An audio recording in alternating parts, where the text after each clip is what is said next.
श्री शिवाय नमस्तुभ्यम।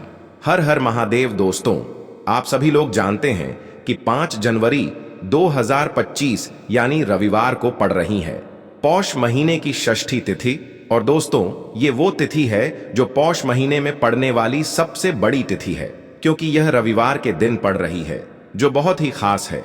और दोस्तों, आप सभी लोग जानते हो, रविवार का अगर सबसे बड़ा कोई उपाय है तो वो एक चावल दाने वाला उपाय है। तो दोस्तों, इस रविवार के दिन आप लोगों को इस वाले उपाय को जरूर करना है। बहुत सारे लोग होंगे जिन लोगों ने इस उपाय को ना किया हो, मतलब पूरा साल निकल गया, उन्होंने किसी भी दिन इस एक चावल के दाने वाले उपाय को ना किया हो। पर दोस्तों, आपके पास एक आखिरी मौका बचा हुआ है, जो कि 5 जनवरी के दिन है। तो इस दिन आप लोगों को इस वाले उपाय को जरूर कर लेना है, भले ही आपने पूरे साल भर इस उपाय को ना किया हो।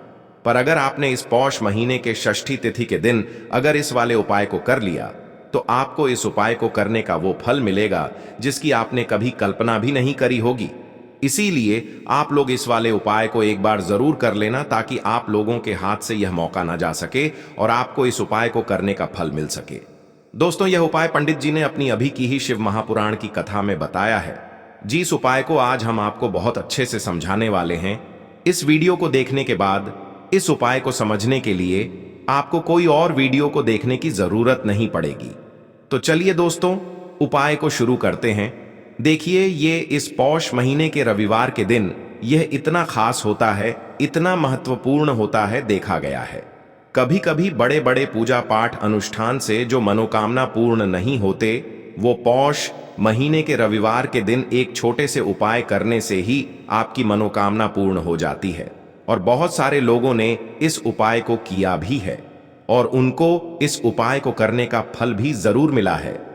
अगर आप लोग भी इस उपाय को करना चाहते हैं, तो आप इस उपाय को पहले अच्छे से समझ लेना, सुन लेना, उसके बाद करना। आपको इस उपाय का फल जरूर मिलेगा। और इस उपाय को कर लेने से आपके घर में चाहे किसी भी प्रकार की दुख और समस्या क्यों ना चल रही हो, आपको उसका कारण भी नहीं पता है कि भाई ये समस्या किस कारण से चल रही है, उसका कुछ भी कारण हो सकता है, जैसे पितृ दोष हो सकता है या किसी भी तरह का मंगल दोष भी हो सकता है। तो इस दिन आप लोगों को ये वाला उपाय कर लेना है। ये एक ऐसा उपाय है, जिस उपाय को अगर किसी विशेष दिन पर किया जाए तो भाई उस विशेष दिन का जो है वह तो हमें मिलता ही मिलता है। पर हमने उस दिन पर इस एक चावल दाने वाले उपाय को किया है तो हमें उससे भी बड़ा फल मिलता है, और फल बहुत जल्दी मिलता है, क्योंकि आप इस उपाय को बहुत ही बड़े और विशेष दिन पर कर रहे हो। तो चलिए अब उपाय के बारे में बात करते हैं। लेकिन उससे पहले आप लोगों को यह जानना आवश्यक है कि आखिर यह उपाय किस समय करना है, किसको करना है और कैसे करना है। तो चलिए हम आगे आपको वीडियो में एक एक करके बता देते हैं। लेकिन उससे पहले अगर आप लोग हमारे चैनल पर नए हैं तो हमारे चैनल को सब्सक्राइब कर लेना, और इस वीडियो को लाइक करके कमेंट बॉक्स में श्री शिवाय नमस्तुभ्यम ओम नम शिवाय जरूर टाइप कर देना। तो दोस्तों, इस एक चावल के दाने वाले उपाय को हमें इस रविवार के दिन कैसे करना है, किसको करना है, किस समय करना है और कहां पर करना है, ये सारे सवालों के जवाब आपको इस वीडियो में मिल जाएंगे। और जो ये वीडियो देखेगा भाई, उसको एक चावल दाने वाला उपाय जरूर करना चाहिए, क्योंकि इस दिन चावल के दाने का भी बहुत ही बड़ा और विशेष महत्व होता है। और जब बात आ जाए एक चावल दाने की, तो ये सोने पे सुहागा वाली बात हो जाती है, और ये एक बहुत ही बड़ा उपाय हो जाता है इस रविवार षष्ठी तिथि का। तो अब दोस्तों, इस एक चावल के दाने वाले उपाय को आखिर करना किसको है, सबसे पहले हम लोग वो बात जान लेते हैं। तो देखो, घर की जो बड़ी माताएं बहनें होती हैं, उन माताओं बहनों में से कोई भी एक बड़ी माता बहन इस वाले उपाय को कर सकती है। और दोस्तों, अगर आप चाहें तो अपने घर में से सभी सदस्यों को भी इस उपाय को करवा सकते हैं। अगर किसी व्यक्ति की खुद की कोई मनोकामना है, खुद की कोई दुख और परेशानी है जो कि वह अपने लिए ही करना चाहता है इस वाले उपाय को, तो वह खुद अपने लिए भी कर सकता है। बाकी अगर कोई घर में से ऐसा है जो कि अपने पूरे घर परिवार की सुख और शांति के लिए ये वाला उपाय करना चाहता है, तो भाई वह भी कर सकता है।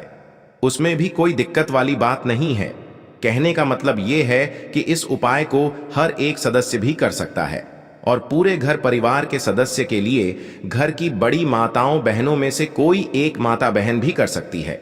माताएं बहनें अगर घर में उपस्थित न हो या वो यह वाला उपाय न कर पा रही हो, तो फिर घर का कोई बड़ा सदस्य भी इस एक चावल के दाने वाले उपाय को कर सकता है, चाहे फिर वह पुरुष ही क्यों ना हो। उसमें कोई भी दिक्कत वाली बात नहीं है। अब दोस्तों, इस एक चावल के दाने वाले उपाय को हमें करना कहां पर है? हमें इसे शिव जी के मंदिर में जाकर करना है। बहुत सारे लोग प्रश्न करते हैं, हर एक उपाय को करते समय क्या हम इस उपाय को घर पर कर सकते हैं? तो इस वाले उपाय को आप घर पर नहीं कर सकते हो। इस वाले उपाय को करने के लिए आपको शिव जी के मंदिर ही जाना पड़ेगा। उसके बाद में दोस्तों, जो अगला प्रश्न निकल कर आता है वो यह आता है इस उपाय को लेकर कि आखिर इस उपाय को हमें किस समय करना है?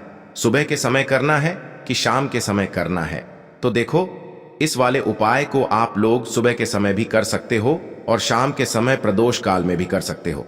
अब अगर आप पूछो कि भाई सबसे उत्तम समय कौन सा रहेगा इस एक चावल के दाने वाले उपाय को करने का, तो हम आपसे बस यही कहेंगे कि इस उपाय को आप सुबह के समय करेंगे तो ज्यादा बेहतर होगा। बाकी अगर प्रदोष काल शाम के समय भी करेंगे तो भी अच्छा होगा, उसमें कोई भी दिक्कत वाली बात नहीं है।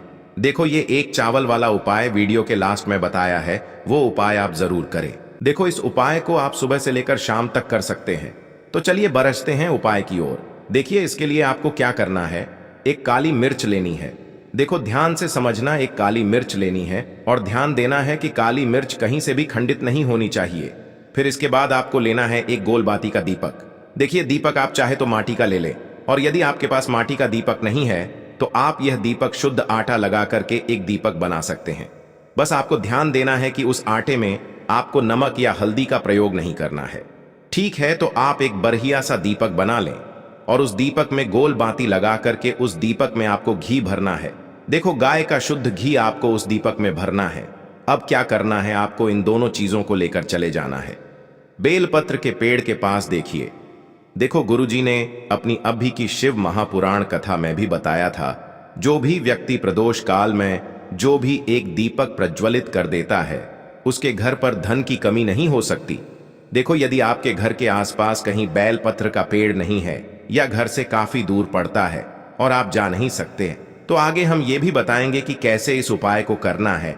अगर बेलपत्र वृक्ष ना हो तो देखो, अब आपको प्रदोष काल में इन दोनों चीजों को लेकर चले जाए बेलपत्र के पेड़ के पास में। अब क्या करना है, सबसे पहले आपको उत्तर दिशा की ओर मुंह करके आपको खड़े हो जाना है और जो आप दीपक लेकर गए हैं उससे आपको बेलपत्र की जड़ में प्रज्वलित करना है। दीपक प्रज्वलित करने के बाद आपको एक काली मिर्च अपनी हथेली पर रखना है और बेलपत्र के पेड़ का आपको 5 बार परिक्रमा लगा लेना है। और यदि आप परिक्रमा बेलपत्र के पेड़ का नहीं लगा सकते हैं तो आपको दीपक को चारों ओर कुछ इस तरह से क्लॉकवाइज 5 बार घुमा देना है, मतलब आरती करना है। और घुमाने के बाद आपको उसी काली मिर्च को दीपक में डाल देना है और वहीं पर बैठकर हाथ जोड़ करके आंख बंद करके आपको जो भी आपके जीवन में समस्याएं हैं, घर से लक्ष्मी जी का निवास नहीं है, घर में लक्ष्मी जी प्रवेश नहीं कर रही है, और भी जीवन में जो भी समस्याएं हैं, तो उस समय आपको विनती करनी है। ठीक है, अब इसके बाद यदि आपके घर के आसपास कहीं बेलपत्री का पेड़ नहीं है तो आपको इन सब चीजों को लेकर चले जाना है शंकर जी के मंदिर में। और शिव जी के मंदिर पहुंचकर आपको क्या करना है, आपको इसी एक दीपक को आपको शंकर जी के मंदिर की जो चौखट होती है ना, वहां पर आपको इस दीपक को जलाना है और दीपक जलाते समय आपका मुख उत्तर दिशा की ओर होना चाहिए। दीपक जलाने के बाद आपको क्या करना है, एक काली मिर्च अपनी हथेली पर रखना है और आपके जीवन में जो भी समस्याएं हैं, चाहे वो समस्या परिवार को लेकर हो या फिर धन को लेकर हो, वो अपनी वह समस्या बोलनी है। और बोलने के बाद आप उसी काली मिर्च को दीपक में डाल देना है और आपकी कामना पूर्ण हो जाए, घर में लक्ष्मी जी का निवास हो, ऐसी कामना आपको कर लेनी है। देखिए, शंकर जी की मंदिर की जो चौखट होती है ना, उसमें 33 कोटि देवी देवता निवास करते हैं।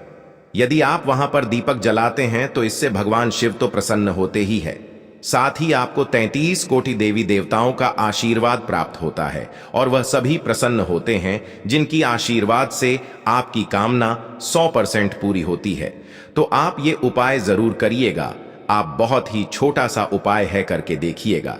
देखिए, अब हम जान लेते हैं गुरु जी द्वारा बताए गए दूसरे उपाय के बारे में। इस उपाय के लिए आपको मात्र 2 लौंग लेनी होगी, यानी कि आपको लौंग का जोड़ा लेना है। 2 फूल वाली आपको लौंग लेनी है।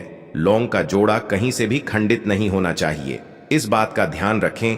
इसी के साथ में आपको लेना होगा लाल चंदन का पाउडर। देखिए, यदि आपके पास लाल चंदन की लकड़ी है तो उसे घिसकर भी आप चंदन के रूप में प्रयोग कर सकते हैं। यदि पाउडर है तो उसका भी आप अपने उपाय के लिए प्रयोग कर सकते हैं। देखिए, चंदन जो है वो तेज का प्रतीक माना गया है और साथ ही साथ जीवन के अंधकार को दूर करने का प्रतीक माना गया है। अब इसी के साथ में आपको मात्र एक तांबे के पात्र के अंदर शुद्ध जल लेना होगा अपने घर से। अब दोस्तों, ये तीनों सामग्री लेकर के सीधे आपको पहुंच जाना होगा भगवान शिव के मंदिर में। देखिए, इसी के साथ में आपको एक गोल बाती का दीपक भी लेना होगा। दीपक आप मिट्टी का भी ले सकते हैं, शुद्ध घाटा मढ़कर उसका भी तैयार कर सकते हैं। और दीपक में आपको शुद्ध घी का प्रयोग करना है। लेकिन जैसे ही आप इन सभी सामग्रियों को मंदिर में लेकर के पहुंचेंगे, मंदिर में जैसे ही आप चौखट के वहां पर पहुंचेंगे तो मंदिर की चौखट के सीधे तरफ आप जो अपने साथ एक गोल बाती का दीपक लेकर के आए हैं उसे आपको सबसे पहले तो प्रज्वलित कर देना है। यानी कि जैसे ही आप मंदिर की चौखट के वहां पर प्रवेश करते हैं तो उसके सीधे तरफ आपको ये गोल बाती का दीपक प्रज्वलित कर देना है। अब देखिए, जैसे ही आप यह दीपक प्रज्वलित करेंगे तो आपकी जो भी मनोकामना है उससे आपको बोल देना है। आप इस दीपक को इस प्रकार से प्रज्वलित करने के बाद इन सभी सामग्रियों को आपको शिवलिंग के पास में लेकर पहुंच जाना है। अब देखिए दोस्तों, आपके पास जो एक तांबे के पात्र के अंदर शुद्ध जल है उसमें से आपको केवल आधा लोटा जल ही भगवान शिव के शिवलिंग पर अर्पित करना है। आधा लोटा जल आपको उसी पत्र के अंदर बचा लेना है। अब दोस्तों, आपके पास जो 2 लौंग हैं यानी कि लौंग का जोड़ा है, उससे आपको अपना नाम और अपने गोत्र को बोलते हुए आपकी जो भी समस्या चल रही है, आपके जीवन में जो भी परेशानी उत्पन्न हो रही है, उन्हें आपको बोल देना है। और ये जो लौंग का जोड़ा है इसे आपको भगवान शिव के शिवलिंग पर अर्पित कर देना है। जैसे आप ये 2 लौंग शिवलिंग पर चढ़ाएंगे तो अपना हाथ जो है वहां पर आपको रखना है और महादेव से आपको प्रार्थना करनी है कि मेरे जीवन की ये जो परेशानियां हैं ये सभी दूर हो जाएं। यानी कि आपके जीवन में धन की संबंधित परेशानी चल रही है, कर्ज की समस्या चल रही है, बच्चों का पढ़ाई लिखाई में मन नहीं लग पा रहा है, घर के जो आर्थिक संकट है वह सभी दूर हो, व्यापार आपका ढंग से नहीं चल पा रहा है, घर में रोग की स्थिति बनी हुई है, यानी कि जिस भी प्रकार की आपकी समस्याएं हैं उसे आपको महादेव से बोल देना है और महादेव से इन सभी समस्याओं को दूर करने के लिए आपको प्रार्थना कर लेनी है। अब देखिए दोस्तों, आपने जो 2 लौंग शिवलिंग पर समर्पित की थी उससे आपको वहां से उठा लेना है और इन दोनों लौंग को आपको शिवलिंग से उठा करके सीधे उससे जल के पात्र के अंदर डाल देना है। यानी कि अपने आधा लोटा जल और बचाया हुआ था उसी के अंदर आपको ये 2 लौंग डाल देनी है और साथ में आप जो लाल चंदन लेकर के आए थे उस लाल चंदन को भी आपको उसी पात्र के अंदर डाल देना है। यानी कि आधा लोटा जल और बचा हुआ है तो उसी आधे लोटे जल के अंदर आपको ये लाल चंदन भी डाल देना है। अब देखिए, इस आधे लोटे जल में है जिसमें अपने 2 लौंग डाली है, लाल चंदन डाला है, उसे सीधे लेकर के आपको पहुंचना है बेलपत्र के वृक्ष के वहां पर। देखिए, बेलपत्र का वृक्ष यदि आपके घर पर है तो वहां पर आपको आ जाना है। आपके घर के आसपास कहीं भी है तो वहां पर आपको पहुंच जाना है और उसके बाद आपका जो मुख है वह उत्तर दिशा की ओर होना चाहिए और उसके बाद आपको अपना नाम और अपनी गोत्र को बोलना है और पुनः अपने जो भी परेशानियां शिवलिंग के पास में बोली थीं उन्हें आपको वापस से बेलपत्र के वहां पर भी बोल देनी है। और ये जो आधा लोटा जल और है इससे आपको पूरा बेलपत्र के वृक्ष की जड़ में श्री शिवाय नमस्तुभ्यं इस मंत्र का जाप करते हुए समर्पित कर देना है। तो बस इतना सा उपाय आपको करना है। जो भी आपकी परेशानी है, समस्या है, उससे महादेव निश्चित ही दूर करेंगे। अब दोस्तों, हम जान लेते हैं तीसरे चमत्कारी और विशेष उपाय के बारे में। देखिए, ये उपाय बहुत ही चमत्कारी है क्योंकि इस उपाय से आपके जिम्मे तेज की वृद्धि होगी। यानी कि जीवन से जितना भी अंधकार ही वो सभी दूर होगा। तो इस उपाय के लिए आपको मात्र 1 गुड़ का टुकड़ा लेना है। गुड़ का टुकड़ा आपके जीवन में तेज की वृद्धि करता है और साथ ही साथ आपके जीवन से जो अंधकार है उसे दूर करता है। इसी के साथ मैं आपको एक चावल दाना यानी कि अक्षत का दाना लेना है। ये चावल का दाना आपके जीवन में सुख शांति को लेकर के आता है। आपके जीवन में धन की जितनी भी परेशानियां हैं उन्हें समाप्त करता है। इसी के साथ मैं आपको मात्र एक हरा मूंग लेना है। हरा मूंग जो है वह बुध ग्रह को प्रसन्न करता है। देखिए, हरे मूंग का उपाय करने से बुध ग्रह मजबूत होता है और बुध ग्रह के मजबूत होने से बुद्धि, ज्ञान और विवेक की प्राप्ति होती है। तो ये तीनों ही सामग्री आपको एक एक लेनी है, यानी कि एक गुड़ का टुकड़ा, एक चावल का दाना, एक हरा मूंग आपको लेना है। देखिए, हरा मूंग का दाना और चावल का जो दाना है वो आपको साबुत लेना है, खंडित नहीं होना चाहिए। और इसी के साथ में आपको मात्र एक तांबे के पात्र के अंदर अपने घर से शुद्ध जल ले लेना है। देखिए, अब इन सभी सामग्रियों को लेकर के सीधे आपको पहुंच जाना है भगवान शिव के मंदिर में। आप ये उपाय सुबह से लेकर के शाम तक किसी भी समय कर सकते हैं, लेकिन रविवार के दिन ही आपको इस उपाय को करना है। तो सबसे पहले तो ये जो एक गुड़ का टुकड़ा है, एक चावल का दाना है और एक हरा मूंग का दाना है, उन तीनों को आपको उस जल के पात्र के अंदर डाल देना है। लेकिन यह जो उपाय है आपके जीवन की सारी परेशानियों को दूर करने के लिए होता है। लेकिन विशेष मनोकामना तीनों सामग्रियों से ही आपकी परिपूर्ण हो जाती है। देखिए, यदि आपके जीवन तेज होगा तो सभी आपसे वार्तालाप करेंगे, सभी आपसे बात करेंगे और आपका जो मान सम्मान है वह बढ़ता है। और चावल का जो दाना है वह धन में वृद्धि करता है, मन की शांति के लिए होता है। और हरा मूंग जो है वो बुद्धि, ज्ञान और विवेक की प्राप्ति के लिए होता है। अब देखिए, यह जो एक पात्र है इससे आपको भगवान शिव के शिवलिंग पर धीरे धीरे अर्पित कर देना है। श्री शिवाय नमस्तुभ्यम इस मंत्र का जाप करते हुए और तुम रुकेश्वर महादेव का मन में स्मरण करते हुए। लेकिन तुम रुकेश्वर महादेव का स्मरण करने से यह जो उपाय है और अधिक प्रभावशाली हो जाता है। तो तुम रुकेश्वर महादेव का स्मरण करते हुए यह उपाय करने से आपके जीवन में जो भी अशांति है वह सभी दूर हो जाएगी। तो इस प्रकार से आपको ये सुंदर सा उपाय कर लेना है। इसके बाद बात करते हैं तीसरे उपाय की। देखो, ये उपाय बहुत ही अचूक उपाय है जो आपको करना है। देखो, इस उपाय के लिए आपको 2 दीपक लेने हैं।